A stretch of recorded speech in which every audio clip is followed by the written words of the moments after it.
jungle had fallen silent, except for the clicking of metal and the ragged sound of breathing. It was late March 1945, somewhere in the hills outside Manila, where the smoke still drifted above the tree line and the sharp smell of cordite hung in the damp air like a curse that wouldn't lift. Corporal Fumiko Hayashi crouched behind a fallen mahogany trunk, her rifle long since empty, her hands pressed flat against the bark. The wood was hot from the afternoon sun, rough enough to draw blood if she moved too quickly. She didn't move at all. Around her, 46 other women waited in the same frozen silence, their khaki uniforms stained dark with mud and sweat, their faces streaked with ash from fires they hadn't started and couldn't stop. Their commanding officer had disappeared into the green haze 3 hours ago. He'd taken the radio, the maps, and whatever remained of their orders. What he'd left behind was a column of nurses and clerks, most of them barely 20 years old, sitting in a clearing with their backs to a ridge and no ammunition left to resist what was coming. Fumiko was 24, old enough to know what surrender meant, young enough to still hope she was wrong. The voice came from the road ahead, cutting through the insect hum and the distant rumble of engines. It was in English, but the meaning hit like a rifle butt to the sternum. "Don't resist." More. The words were calm, almost gentle. That made them worse somehow. Fumiko had been taught since childhood that capture meant dishonor worse than death. That American soldiers were animals. That a woman taken prisoner would face things too terrible to name. The propaganda films had shown it in grainy black and white, screaming torture worse. But the voice on the road wasn't screaming. It was just there, flat and factual, like a man telling you the time. "Stand up. Hands where we can see them. Don't resist." Fumiko's fingers found the badge pinned to her collar. The rising sun, red enamel on brass, still bright despite everything. She clutched it hard enough that the pin dug into her palm. Her throat tightened until swallowing hurt. She looked at the women around her, saw the same terror reflected in 46 pairs of eyes. No one moved. Then the first rifle bolt clicked sharp and metallic, and a sergeant near the front of their group slowly raised her hands. The rest followed one by one, arms lifting like surrender was something their bodies remembered, even when their minds refused.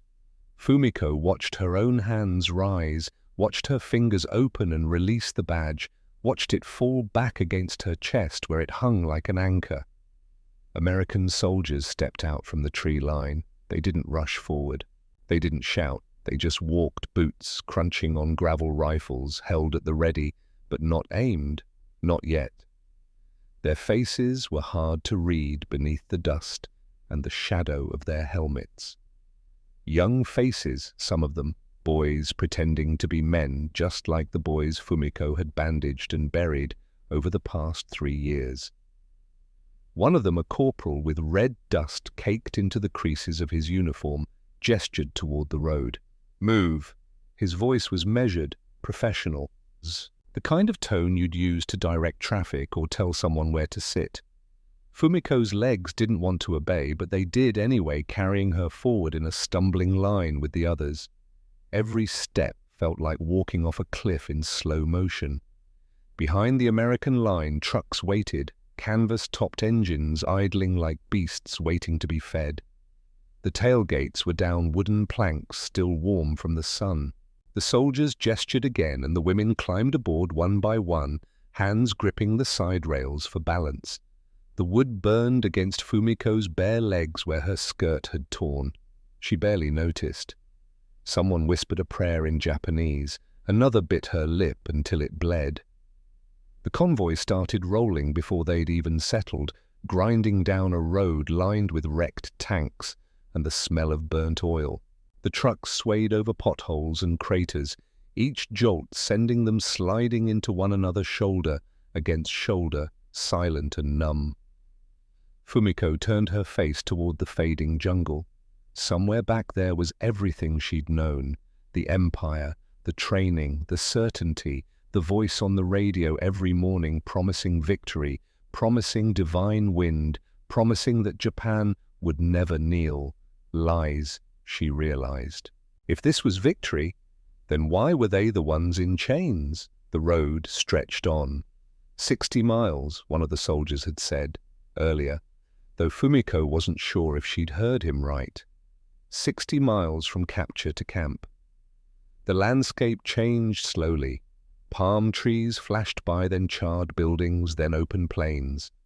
The ruins of Manila spread out to their left, a city Fumiko had seen whole just months ago, now reduced to skeletons of concrete and rebar. Her throat felt like sandpaper. She tried to ask for water, but the word died halfway out. The soldier riding at the back saw her struggle. He hesitated, then reached for a canteen on his belt and tossed it across the truck bed. It hit her knee, spilling a few drops. No words, no expression, just an act she couldn't categorize. The truck rattled harder as it climbed a hill. From the crest, they could see it spread across the valley floor like a scar on the landscape. Barbed wire fences glinting like knife edges in the afternoon sun. Guard towers at each corner, rows of low wooden huts stretching back into the distance, an American flag hanging limp in the still air. The trucks began to slow. The engines coughed, sputtered, then died. Before they could gather their thoughts, the metallic creak of gates cut through the air. The compound spread out before them, rows of low huts, watchtowers at each corner, and a tall pole flying the American flag. Orders came sharply, but without shouting. "Off the trucks! Line up!" The guard's tone carried no cruelty, just authority polished by routine. One soldier counted heads while another wrote in a ledger. Fumiko watched the pen move across the page, watched herself become a number, a line, in an American notebook. The air smelled of oil and soap and discipline.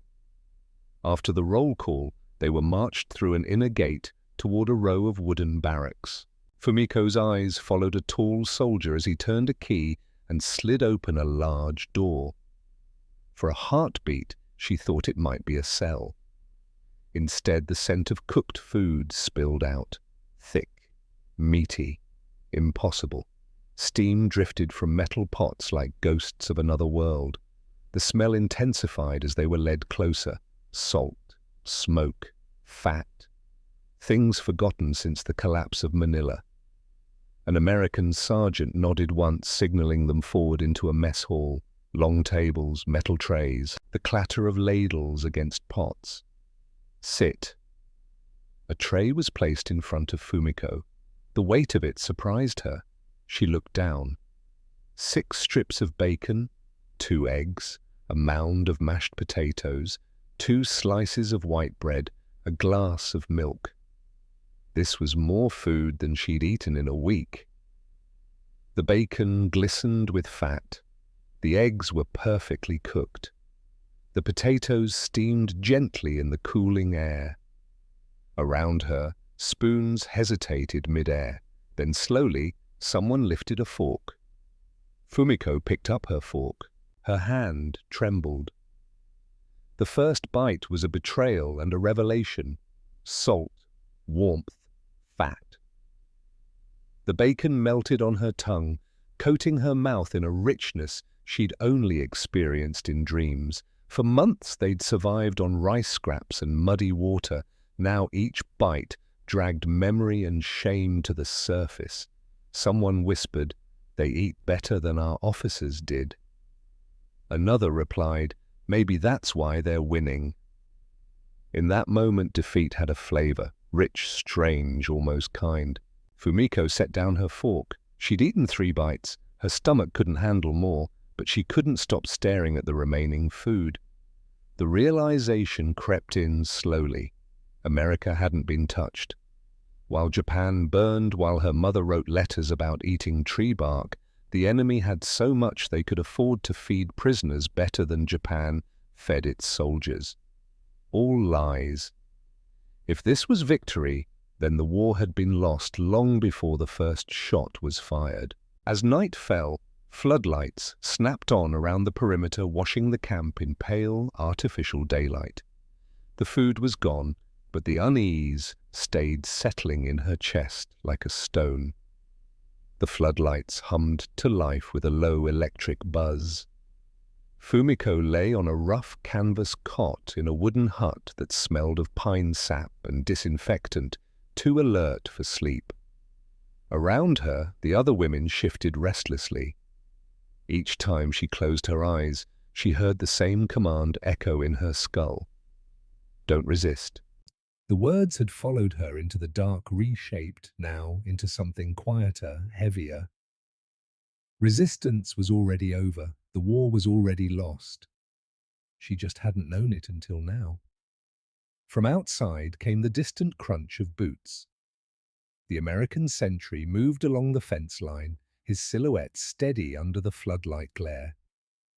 He wasn't pacing angrily. He was just there, methodical and predictable, the opposite of everything she'd been taught about enemies. She thought about the bacon, the way it had tasted, the way her stomach had rebelled after 3 bites. She thought about her mother's last letter received 4 months ago, written in shaky handwriting that spoke of rationing and hunger and hope that Fumiko was eating well. The irony was unbearable. Tomorrow she would wake to a bell. There would be another inspection, another meal, another day of this strange, comfortable captivity. But tonight sleep remained out of reach. The bell clanged across the camp at dawn, sharp and metallic. Fumiko rose with the others and filed out into the open yard. The ground was cool beneath their feet, still damp from the night. Above them the sky glowed pale gold. American medics and officers stood waiting, clipboards in hand. The routine was precise hygiene check, temperature readings, brief medical inspection. When it was Fumiko's turn, a medic gestured for her to remove the bandage on her arm. The wound, half healed from shrapnel weeks ago, had started to fester. She winced as he poured antiseptic over it, cold fire spreading across her skin. He didn't flinch or look away, just cleaned, wrapped, and nodded to the next in line. Behind her, someone muttered, "Why would they heal us?" Another voice answered softly, "Because they can afford to." That line hit hard. Japan's hospitals were rubble. Supplies were gone. Yet here the enemy treated even its prisoners with precision. When the check ended, Fumiko returned to her hut and slipped her hand beneath her cot fingertips, brushing the spine of a hidden object. Her diary. The hut was still, except for the faint hum of flies against the tin roof. She crouched by her cot, the diary pressed flat beneath her knees like contraband. With trembling fingers, she opened it. The pencil tip scratched across paper. May 10th, 1945. Our empire is dust. She paused, staring at the words. They didn't feel like treason anymore. They felt like truth. Back home, she'd been told Japan would never kneel, but rumors were seeping even through barbed wire. Whole cities gone, Tokyo in flames. The guard had mentioned numbers yesterday, 2.7 million dead. She wrote faster. If Tokyo is gone, what are we? She heard footsteps outside the hut and froze. A guard's shadow went past the window slit, pausing for a moment before moving on. Her heart thudded so loudly she feared it might give her away. She shut the notebook and slid it back under her cot. Outside, a shout echoed. "Inspection!" Boots thudded outside as the door swung open. 2 American guards stepped inside, flanked by a camp interpreter. One pointed to the bunks. "Check under everything." When a hand reached beneath Fumiko's cot, she felt her pulse stop. The diary surfaced like a secret dragged from deep water. The guard flipped it open, scanning pages filled with cramped Japanese script. The interpreter frowned, slightly translating a line under his breath. "Our empire is dust." Silence thickened. For a moment, Fumiko braced for punishment. Instead, the American officer closed the notebook and looked at her. He spoke softly, measured. "Personal diary." She nodded, throat too dry to answer. He turned to the interpreter, who hesitated before replying, "Yes, sir. Just her thoughts." The officer studied Fumiko's face, then handed the diary back. "Keep it, but don't hide it." That single gesture landed heavier than any threat. As the guards left, the door swung shut. Fumiko sat slowly on her cot, the diary warm in her hands. Her fingers trembled not from fear but disbelief.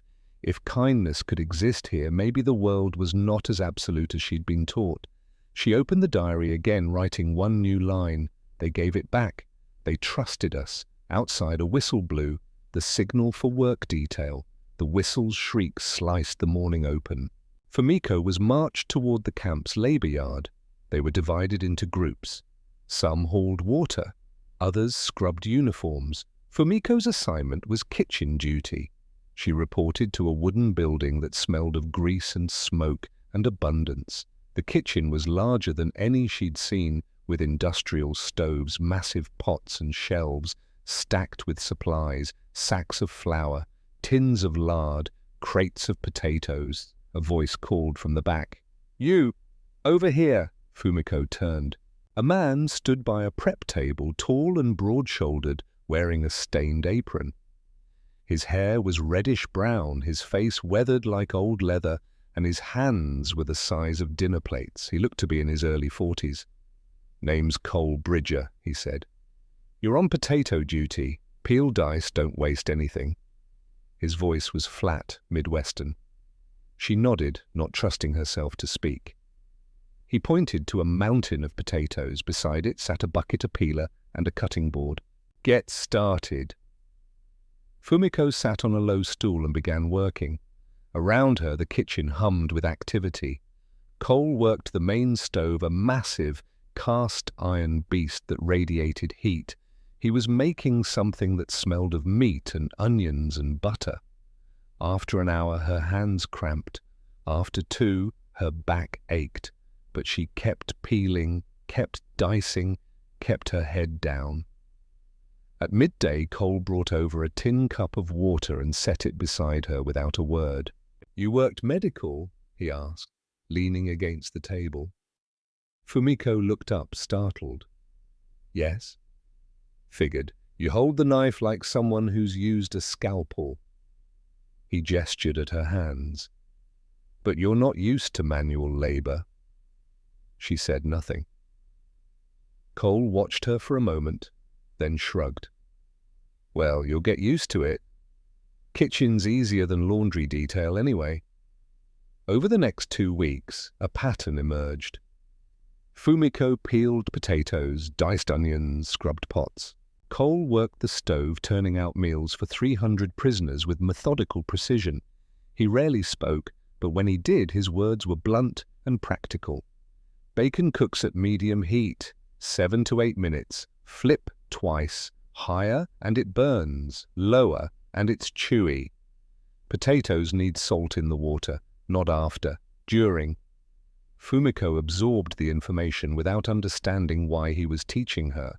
One afternoon in early June, as she stood at the sink washing dishes, she saw what happened to the leftover food. Cole scraped half-full pots into a waste barrel.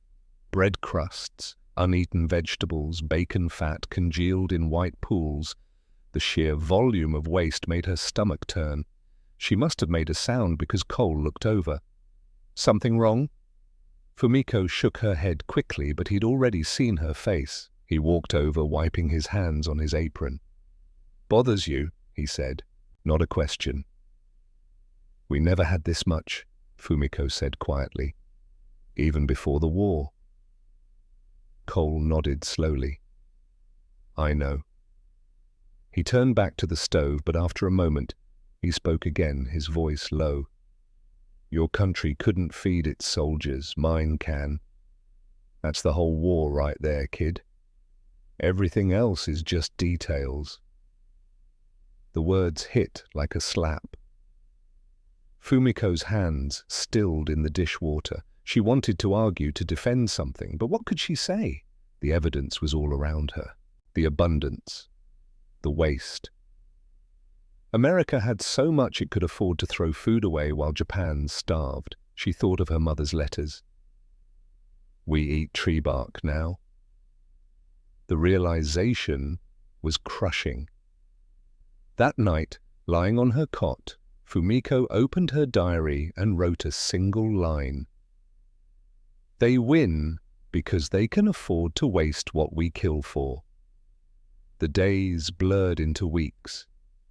Fumiko's hands grew calloused from peeling, her back stronger from lifting. She learned to move through the kitchen without thinking, anticipating Cole's needs before he voiced them.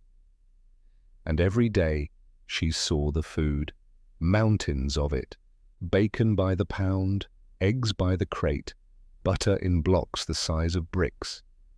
On a Thursday in late June, Cole caught her watching. "You want to learn?" he asked. Fumiko blinked. "Learn to cook properly." He gestured at the stove. "You've been peeling potatoes for a month. Figure it's time you saw what happens to them after." "Nee."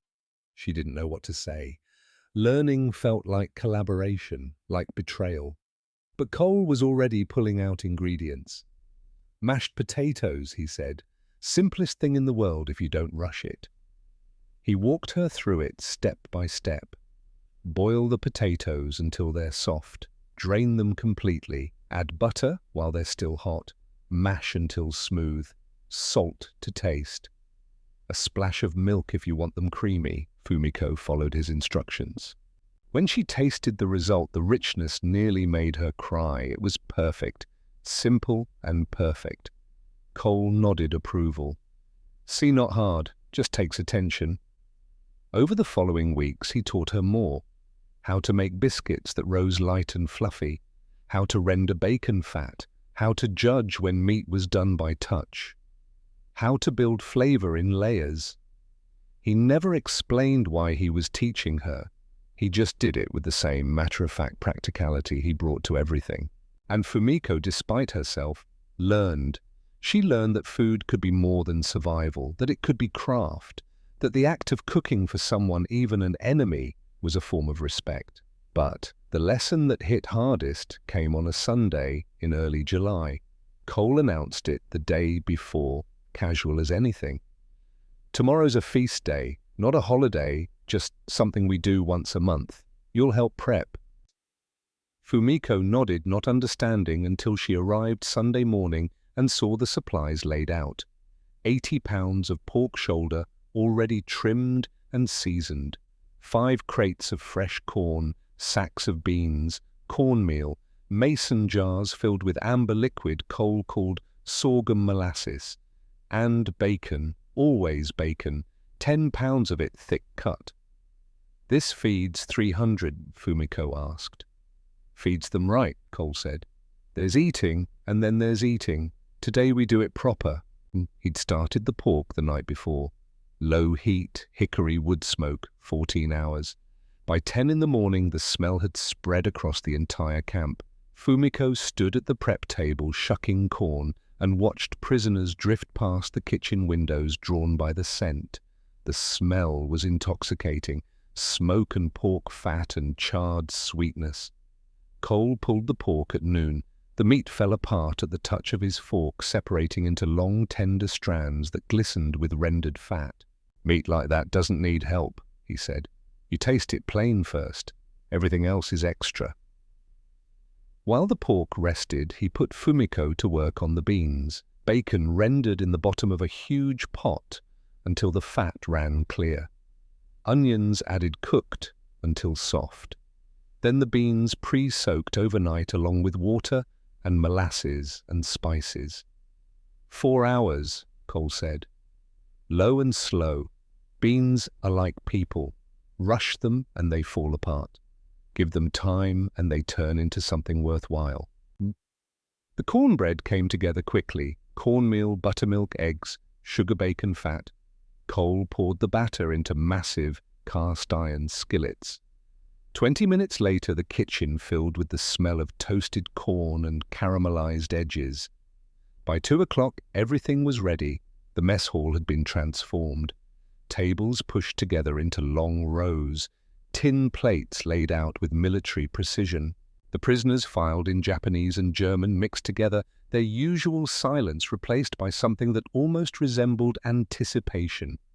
Fumiko stood at the serving line, watching Cole portion out the food. Each plate received a mound of pulled pork, a scoop of beans glistening with bacon fat, a square of cornbread still warm, and corn on the cob butter melting down the sides. The portions were enormous, more than anyone needed. When Fumiko's turn came to sit, she carried her plate to a table and sat down. Across from her sat a young German, maybe 20 years old, thin as a rail, his eyes fixed on his plate, like it might disappear. Fumiko looked down at her own food. The pork formed a small mountain. The beans were thick and dark, studded with chunks of bacon. The cornbread's edges were crisp and golden. She picked up her fork, cut into the pork, raised it to her mouth. The meat dissolved on contact, not chewed. Dissolved. 14 hours of smoke and low heat had transformed it into something that barely qualified as solid. The fat coated her tongue rich and sweet, carrying hickory smoke deep into her throat. She closed her eyes. It had been 4 years since she'd tasted anything like this. 4 years since meat meant more than gristle and bone. The beans came next, creamy, almost buttery, the outer skin barely intact. The molasses had caramelized, adding a deep sweetness that balanced the salt from the bacon. Then cornbread, the corn flavor bright and pure, the bacon fat giving it richness. Then corn butter running down her chin, the kernels bursting with summer sweetness. Across from her, the German soldier made a sound, halfway between a laugh and a sob. Better than Christmas, better than anything. Fumiko kept eating. Each bite was a small devastation, not because it was good though it was, because it existed at all, because somewhere in America there was enough food to smoke meat for 14 hours, enough abundance to feed prisoners better than Japan had ever fed its soldiers. She thought of her mother's last letter. We make soup from sawdust now. It fills the stomach but gives no strength. And here she sat, eating pork that fell apart at the touch. Beans rich with bacon. Cornbread made with real eggs. The guilt rose in her throat like bile. She swallowed hard, forced herself to take another bite, then another. Her body demanded it. 8 months of near starvation had rewired her brain. She couldn't stop eating, even as shame threatened to choke her. Halfway through the plate, she had to pause. Her stomach protested the sudden richness. She felt sick and satisfied simultaneously. She looked around the mess hall. Every prisoner wore the same expression. Wonder mixed with guilt, gratitude tangled with shame. The nurse beside Fumiko spoke quietly. My daughter is 6. She's never tasted meat like this, maybe never tasted meat at all. Fumiko had no answer, so she said nothing, just kept eating mechanically now, forcing food past the knot in her throat because her body wouldn't let her stop. When the plates were finally empty, a strange silence fell over the mess hall. Not the scared silence of captivity, something heavier. The silence of people confronting a truth they couldn't ignore. Cole emerged from the kitchen, surveying the room. Satisfied, he nodded once and disappeared back inside. Fumiko returned to her hut in a daze. She sat on her cot and opened her diary. Her hand shook as she wrote. June 27th, 1945. Today I ate 2 pounds of food, pork that melted, beans rich with bacon, cornbread made with real eggs. Mother weighs 80 pounds, I think. Maybe less, if she's still alive. I don't know if she's eaten meat in 2 years. I don't know if she'll ever eat meat again. But I just did. I just ate enough for a week. And tomorrow, they'll feed me again. I feel guilty enough to die. But my body won't let me stop eating. It's forgotten how to refuse food. What does that make me? She closed the diary and lay back on her cot. The taste of pork still lingered in her mouth, rich, smoky, impossible to forget. Outside, the sun began its descent. The floodlights would come on soon. Another day would end, and tomorrow the kitchen would open again, and there would be more food, always more food, an endless abundance that mocked everything she'd ever been taught. She pressed her hand to her stomach, felt it swell slightly from the meal. For the first time in months, she was truly full. The sensation was wonderful and horrible in equal measure.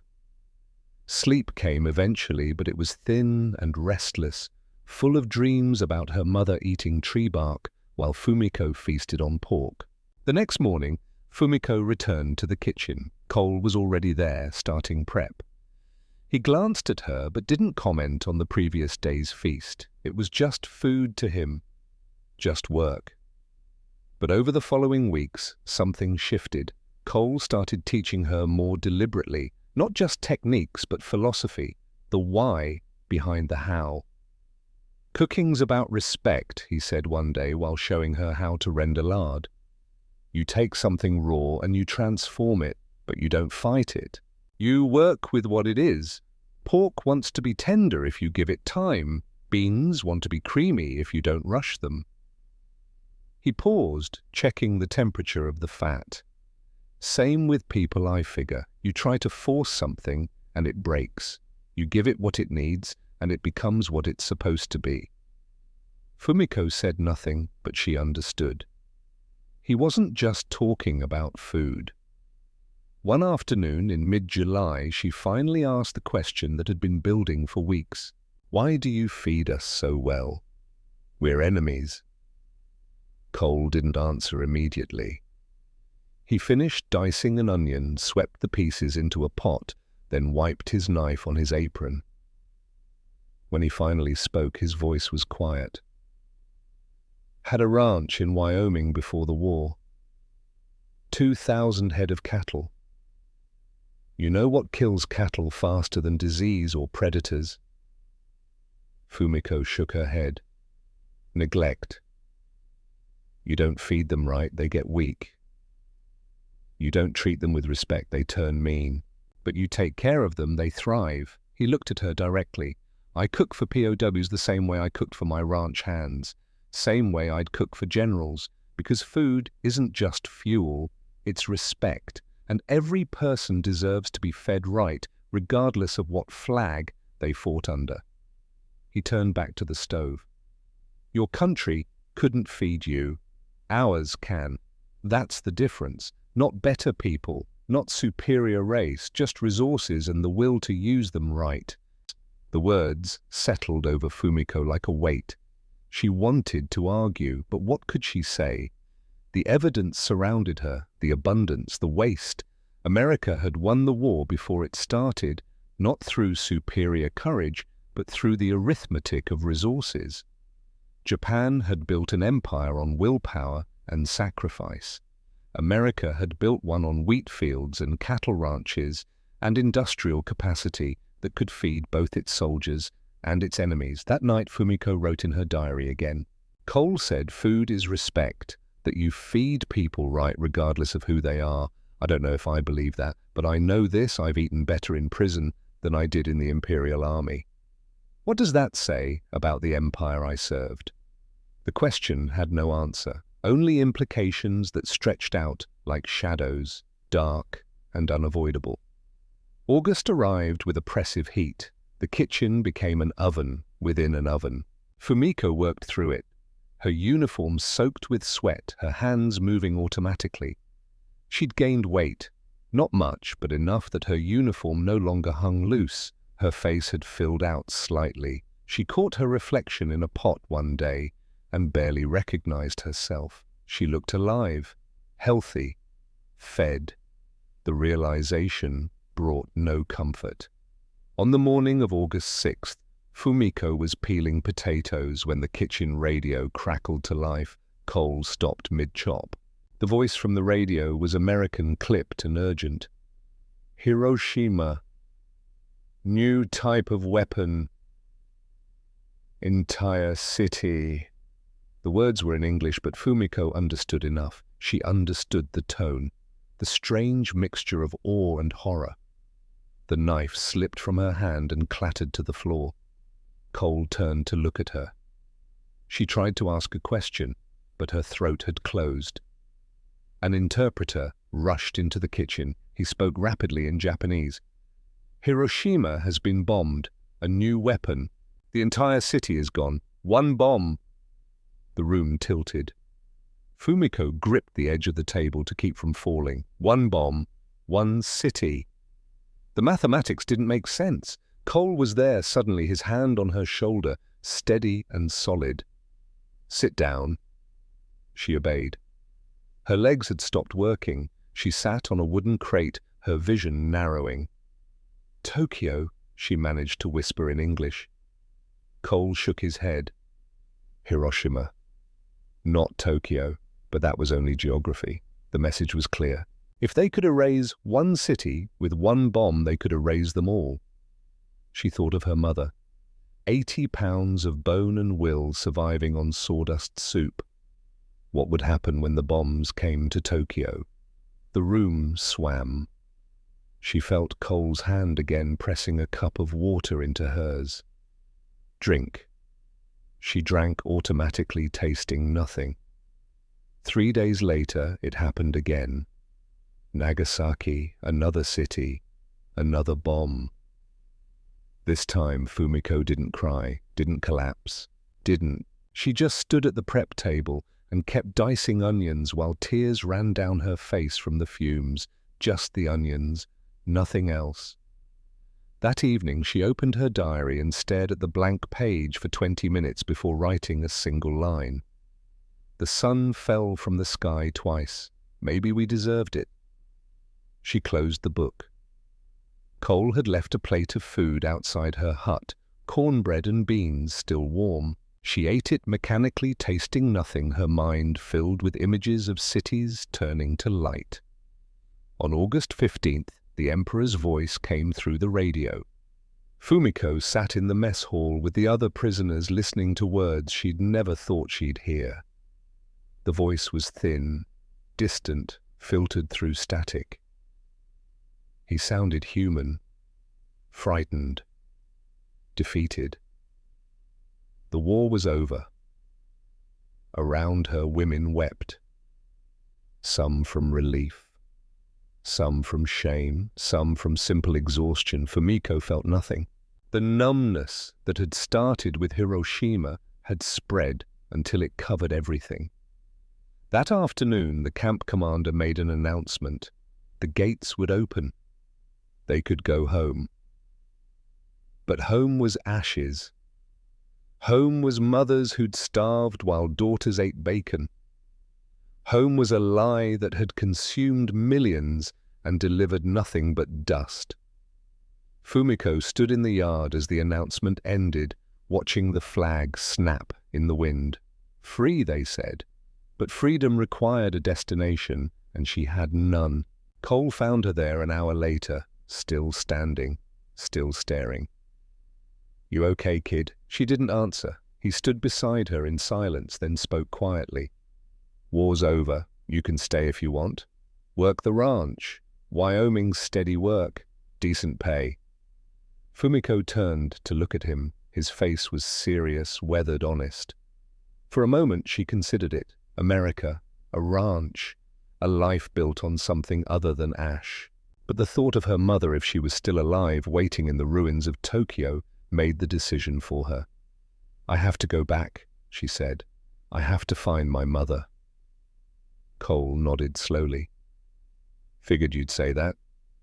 He reached into his pocket and pulled out a small package wrapped in wax paper. "For the road, 2 pounds of bacon. Cured so it'll keep." Fumiko took the package, feeling its weight.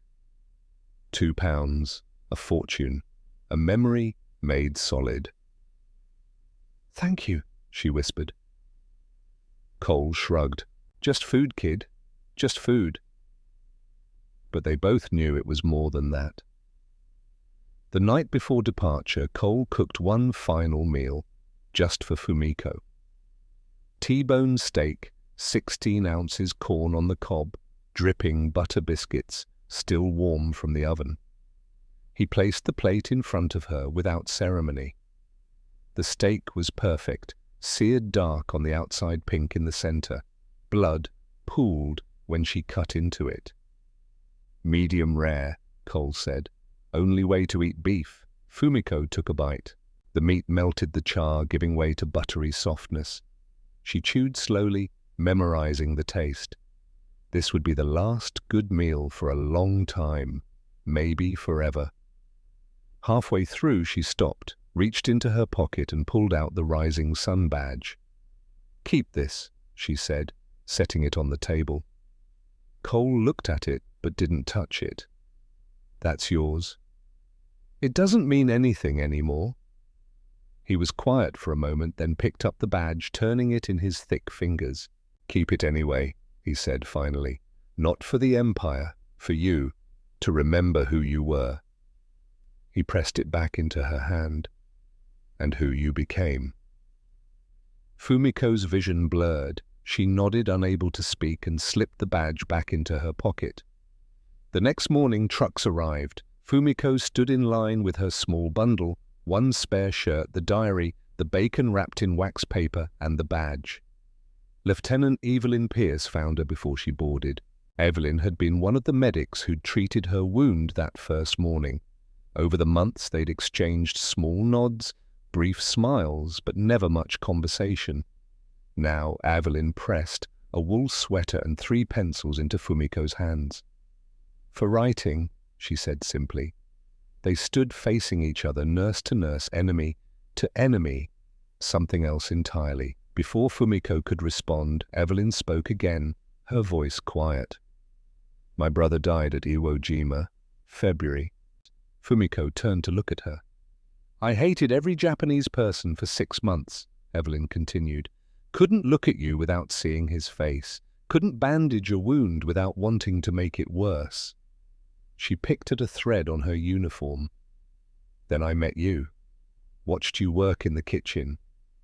Watched you try so hard not to cry when you ate. And I realized you didn't kill him. The war did."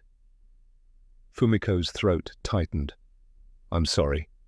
Don't be. Just survive this. Go home. Live long enough to make it mean something." "Thank you," Fumiko whispered. Evelyn nodded. "Survive, that's all. Just survive." The truck engine started. Cole appeared at the edge of the loading area, still wearing his apron. He raised one hand. Not a wave, just acknowledgement. Fumiko raised hers in return. Then the trucks rolled forward and the camp disappeared behind a cloud of dust. The ship voyage took 3 weeks.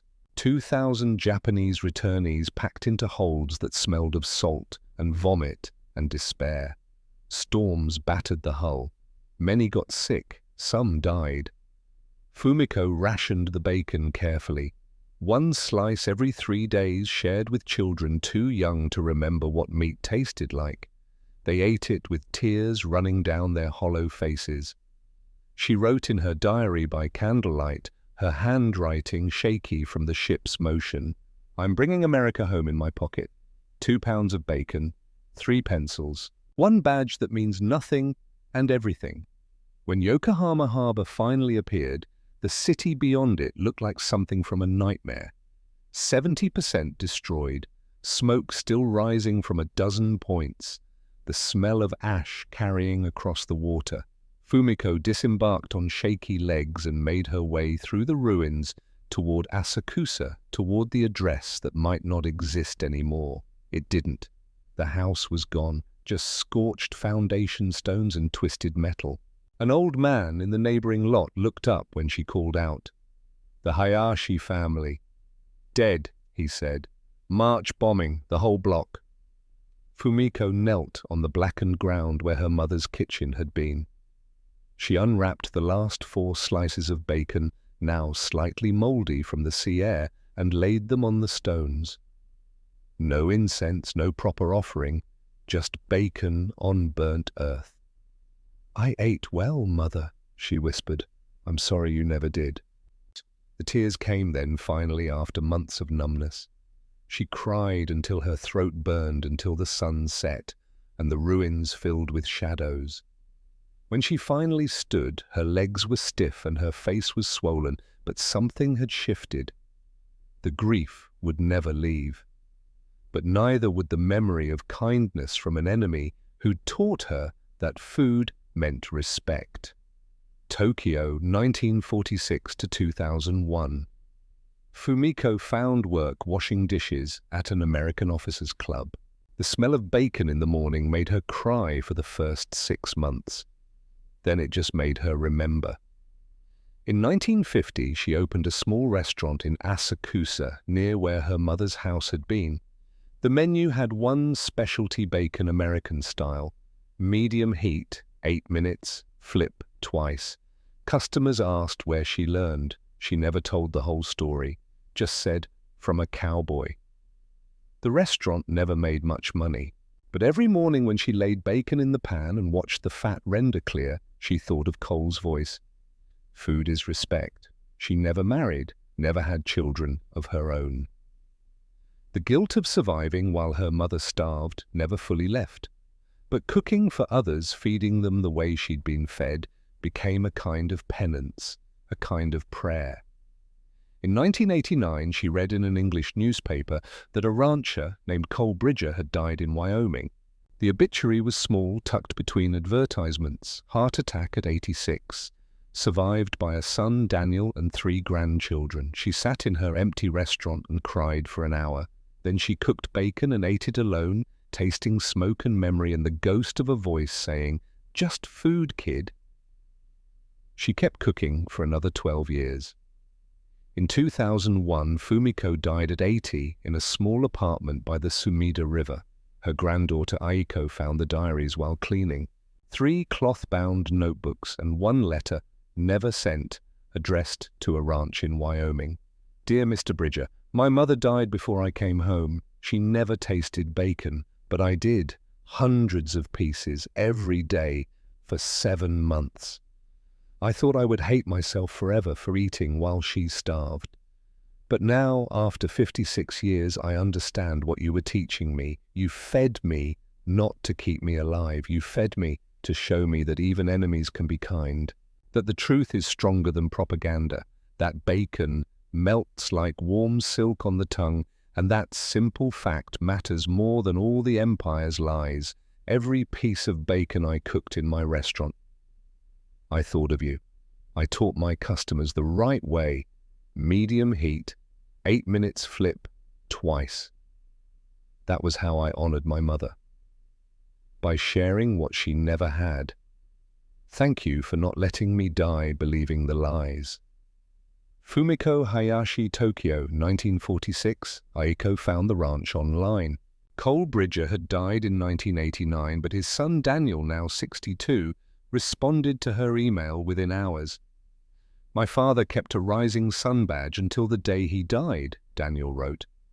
"He never told us the whole story, only that a Japanese girl once taught him that cooking was about more than food. Now I understand why he never threw it away. Thank you for sending this letter."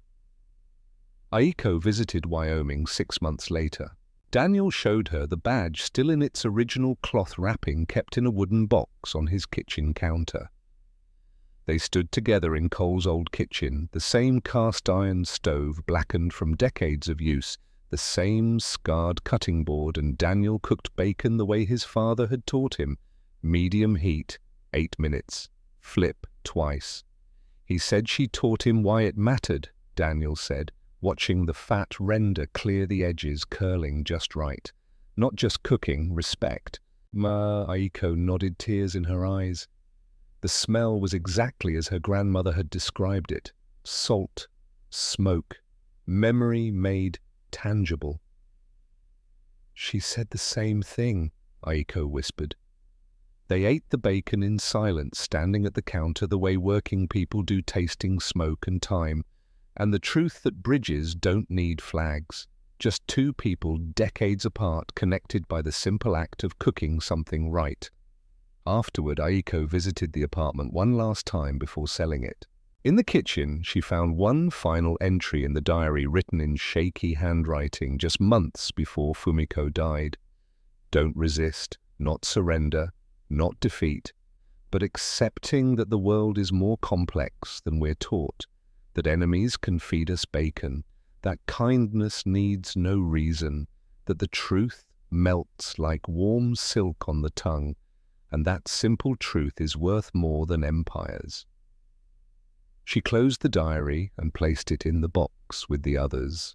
The bacon was long gone, eaten or shared or rotted away, but the memory remained preserved in ink and taste, and the endless echo of a cowboy's voice. Outside Tokyo hummed with life, rebuilt from ash, transformed beyond recognition. But in that small kitchen, the smell of bacon still lingered, faint as smoke, stubborn as truth.